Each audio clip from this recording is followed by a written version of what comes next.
Chapter 16 A Busy Month. Bal Mandir, Bhavnagar, 13 April 1936. Dear children, then ഇങ്ങനെ വായിച്ചപ്പോൾ എന്ത് തോന്നി? നമ്മളിങ്ങനെ അഡ്രസ്സും പിന്നെ ഡിയർ എന്നൊക്കെ പറഞ്ഞ് തുടങ്ങുമ്പോൾ ഇതെന്തായിരിക്കും? യെസ്, ഇതൊരു കത്താണ് അല്ലേ? ഓക്കെ, ഇതൊരു കത്തിൻ്റെ രൂപത്തിലാണ്. നമുക്ക് ആ കത്തിൽ എന്തൊക്കെയാണ് പറഞ്ഞതെന്ന് നോക്കാം. എന്നിട്ട് ലാസ്റ്റ് ഇത് ആരാ എഴുതിയെന്ന് നോക്കാം. ഓക്കെ. ഡിയർ ചിൽഡ്രൻ, കുട്ടികളോടാണ്, നിങ്ങളോടാണ്. It is 3 o'clock in the afternoon. There are no clouds in the sky. The sun is burning hot. Okay, clear that paragraph. The sparrows, doves and sunbirds have started working in pairs as they prepare to make their nest. Afternoon ആണ്. സൂര്യനൊക്കെ അങ്ങനെ കത്തി ജ്വലിച്ച് നിൽക്കുകയാണ് അല്ലേ? അപ്പോൾ സ്പാരോസും ഡോവും സൺബേർഡ്സൊക്കെ എന്ത് ചെയ്യാന്നാണ് പറയുന്നത്? അവരവരുടെ nest, കൂടുകൾ ഉണ്ടാക്കാനുള്ള ഒരുക്കത്തിലാണ്. Some of the birds have already made their nest. ചില ബേർഡ്സൊക്കെ ഓൾറെഡി നെസ്റ്റ് കൂടൊക്കെ ഉണ്ടാക്കി കഴിഞ്ഞു. In some of the nest, the eggs have hatched. അങ്ങനെ ഉണ്ടാക്കിയ കൂടിൽ മുട്ടയൊക്കെ hatched, വിരിഞ്ഞു കഴിഞ്ഞു. The parent birds are busy feeding the chicks with different kinds of insects and other things. Parent birds ബിസിയാണ്. എന്തിന്? ഈ ബേബി ചിക്സിന് ഭക്ഷണം കൊടുക്കുന്ന കാര്യത്തിൽ. എന്തൊക്കെയാണ് കൊണ്ടു കൊടുക്കുന്നത്? Different kinds of insects and other things. ചെറിയ ചെറിയ ഇൻസെക്ട്സ്, പ്രാണികളും പിന്നെ പുഴുക്കൾ, വേംസ്, അങ്ങനെയുള്ള സാധനങ്ങളെയൊക്കെ കൊണ്ടുവന്ന് കൊടുക്കുകയാണ് ബേബി ചിക്സിന്, parent birds. Okay. In our courtyard also there is a baby dove. ഞങ്ങളുടെ കോർട്ട്യാർഡിൽ, കോർട്ട്യാർഡ് മീൻസ് മുറ്റം. ഓക്കെ, അവിടെ ഒരു ബേബി ഡോവ് ഉണ്ട്. ഡോവിൻ്റെ, പ്രാവിൻ്റെ കുട്ടിയുണ്ട്. There is another egg in the nest but it has not hatched yet. കൂട്ടിൽ വേറൊരു എഗ്ഗും കൂടി ഉണ്ട്, പക്ഷെ അത് ഇതുവരെ പൊട്ടിയിട്ടില്ല. ഒരെണ്ണം പൊട്ടിയിട്ട് ഒരു ബേബി ഡോവ് ഉണ്ട്.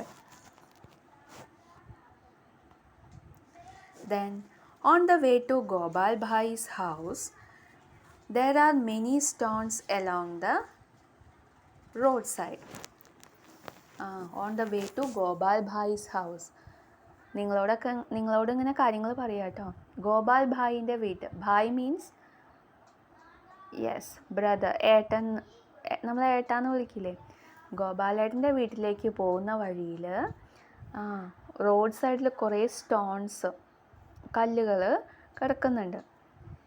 In the space between these stones an Indian robin has laid its eggs.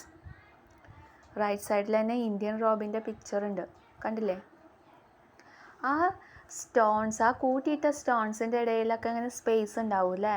അവിടെ കൂടുണ്ടാക്കി അതിലാണ് ഇന്ത്യൻ റോബിൻ എന്നുള്ള ബേർഡ് മുട്ടയിട്ടിരിക്കുന്നത്. Indian robin. ഓക്കെ, അപ്പോൾ ഇന്ത്യൻ റോബിൻ എവിടെയാണ് മുട്ടയിട്ടിരിക്കുന്നത്? സ്റ്റോൺസ് തമ്മിലുള്ള അതിൻ്റെ ഇടയിലുള്ള സ്പേസിൽ. Okay. Bachubhai showed it to me. അത് ആരാണ് കാണിച്ചു കൊടുത്തത്? ബച്ചുഭായ് ആണ് ഇത് എനിക്ക് കാണിച്ചു തന്നത്. ബച്ചു ഏട്ടൻ. ഓക്കെ, ഭായ് മീൻസ് ഏട്ടൻ. I looked through the binoculars. അപ്പം ഞാൻ എന്ത് ചെയ്തു? ബൈനോക്കുലർ. എന്താ ബൈനോക്കുലർ എന്ന് പറഞ്ഞാൽ? നിങ്ങൾക്കറിയാലോ? ദൂരെയുള്ള വസ്തുവിനെ അടുത്ത് കാണാൻ ഉപയോഗിക്കുന്ന, നമ്മളിങ്ങനെ രണ്ട് കണ്ണിൽ വെച്ച് നോക്കില്ലേ, ബൈനോക്കുലർ. ഞാൻ ആ ബൈനോക്കുലറിൽ കൂടി ഇങ്ങനെ നോക്കി. I saw that the nest was made of grass. On top there were soft twigs, roots, wool, hair and cotton wool. എന്നിട്ട് ആ നെസ്റ്റ് ഇങ്ങനെ ഒന്ന് നിരീക്ഷിച്ചു. കൂട് എന്തൊക്കെയാണ്? അപ്പോൾ അതെന്തുകൊണ്ടൊക്കെയാണ് ഉണ്ടാക്കിയിരിക്കുന്നത്? ഗ്രാസ്, പുല്ലുകൊണ്ട്. ദെൻ വേറെ എന്തൊക്കെയുണ്ട്? സോഫ്റ്റ് ട്വിഗ്സ്, സോഫ്റ്റ് ആയിട്ടുള്ള ട്വിഗ്സ് മീൻസ് ഈ ചെറിയ മരക്കഷ്ണങ്ങൾ, ചില്ലകളുടെ ചെറിയ ചെറിയ സോഫ്റ്റ് ആയിട്ടുള്ള കഷ്ണങ്ങൾ. റൂട്ട്സ്, വേരുകളുണ്ട്. വൂൾ, തുണിക്കഷ്ണമുണ്ട്. ഹെയർ, തലമുടീൻ്റെയൊക്കെ തലമുടിയുണ്ട്. ആൻഡ് കോട്ടൺ വൂൾ, പഞ്ഞി കോട്ടൺ, അതെല്ലാം ഉണ്ട്. അതെന്തിനാ അങ്ങനത്തെ സോഫ്റ്റ് ആയിട്ടുള്ള സാധനങ്ങളൊക്കെ? അങ്ങനെ അതൊക്കെ വെച്ചിട്ട് അതിൻ്റെ മുകളിലാണ് മുട്ട, അതായത് എഗ്ഗ്, മുട്ടയിടുക അല്ലേ? അപ്പോൾ സോഫ്റ്റ് ആയിട്ടുള്ള ഇത് വേണ്ടേ? അല്ലെങ്കിൽ ഈ കമ്പൗണ്ടൊക്കെ ഉണ്ടാക്കിയ കൂടിലായിട്ട് വെച്ചാൽ ചിലപ്പോൾ അവിടെയും ഇവിടെയും തട്ടി മുട്ട പൊട്ടിപ്പോവും അല്ലേ? അപ്പോൾ അത് ബേഡ്സിന് അറിയാം. അവരതിൻ്റെ ഉള്ളിൽ സോഫ്റ്റ് ആയിട്ടുള്ള ഒരു ഭാഗം ഉണ്ടാക്കും, അങ്ങനെ ഈ സാധനങ്ങളൊക്കെ വെച്ചിട്ട്. അതിലാണ് മുട്ടയിടുക. What a soft and cosy home for its chicks. Soft ആയിട്ടുള്ള നല്ല സുന്ദരമായ ഒരു നെസ്റ്റ് ഉണ്ടാക്കിയിരിക്കുന്നു അവരുടെ കുട്ടികൾക്ക് വേണ്ടിയിട്ട്. The robin is not like the crow. ഈ റോബിൻ എന്ന് പറയുന്നത് ക്രോനെ പോലെയല്ല. A crow's nest is made of all kinds of things. അപ്പോൾ ക്രോ എങ്ങനെയാണ് നെസ്റ്റ് ഉണ്ടാക്കുന്നതെന്ന് പറയണത്. ക്രോ എങ്ങനെയാണ് ഉണ്ടാക്കുന്നത്? അത് എല്ലാ ടൈപ്പ് സാധനങ്ങളും എടുക്കും. Even pieces of wire and wood, വയറിൻ്റെയും വുഡ്, മരക്കഷ്ണവും അതിൻ്റെ കഷ്ണങ്ങൾ വരെ എടുത്തിട്ടാണ്, എല്ലാ തരം സാധനങ്ങളും കൊണ്ടാണ് ക്രോ തൻ്റെ കൂടുണ്ടാക്കുക. Okay. I saw a baby bird in the robin's nest. അപ്പോൾ ഇങ്ങനെ ബൈനോക്കുലറിൽ കൂടി നോക്കിയപ്പോൾ ആ നെസ്റ്റിൽ ഒരു ബേബി റോബിൻ ഉണ്ട്. It was sitting with its beak wide open. നിങ്ങൾ അങ്ങനെ കണ്ടിട്ടില്ലേ? ബേബി ചിക്സ് എപ്പോഴും അതിങ്ങനെ വായ തുറന്ന് വെച്ചും കൊണ്ടാ.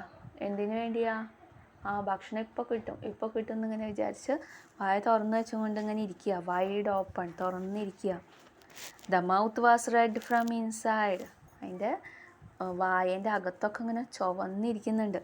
ചെറിയ കുട്ടിയല്ല, അതിൻ്റെ വായേൻ്റെ അകത്തൊക്കെ ചുവന്നിരിക്കുന്നുണ്ട്. In a little while the robin flew to the nest and put something in the chick's open beak. കുറച്ച് കഴിഞ്ഞപ്പോഴേക്കും റോബിൻ പറന്നു വന്നു. പാരൻ്റ് റോബിൻ പറന്നു വന്ന് വായിൽ എന്തോ വെച്ച് കൊടുത്തു. എന്തായിരിക്കും? Maybe a few small insects. എന്തെങ്കിലും ഇൻസെക്ട്സുകളായിരിക്കാം, പ്രാണികളായിരിക്കാം. By then it was evening. The robin settled down with its chicks. അപ്പോഴേക്കും വൈകുന്നേരമായിട്ടുണ്ട്. അങ്ങനെ അവർ ആ കൂട്ടിൽ സെറ്റിൽ ചെയ്തു. മീൻസ് അവിടെ ഇരുന്ന് കുട്ടികളെയൊക്കെ നോക്കി അവിടെ സെറ്റിൽ ചെയ്തു. ഓക്കെ.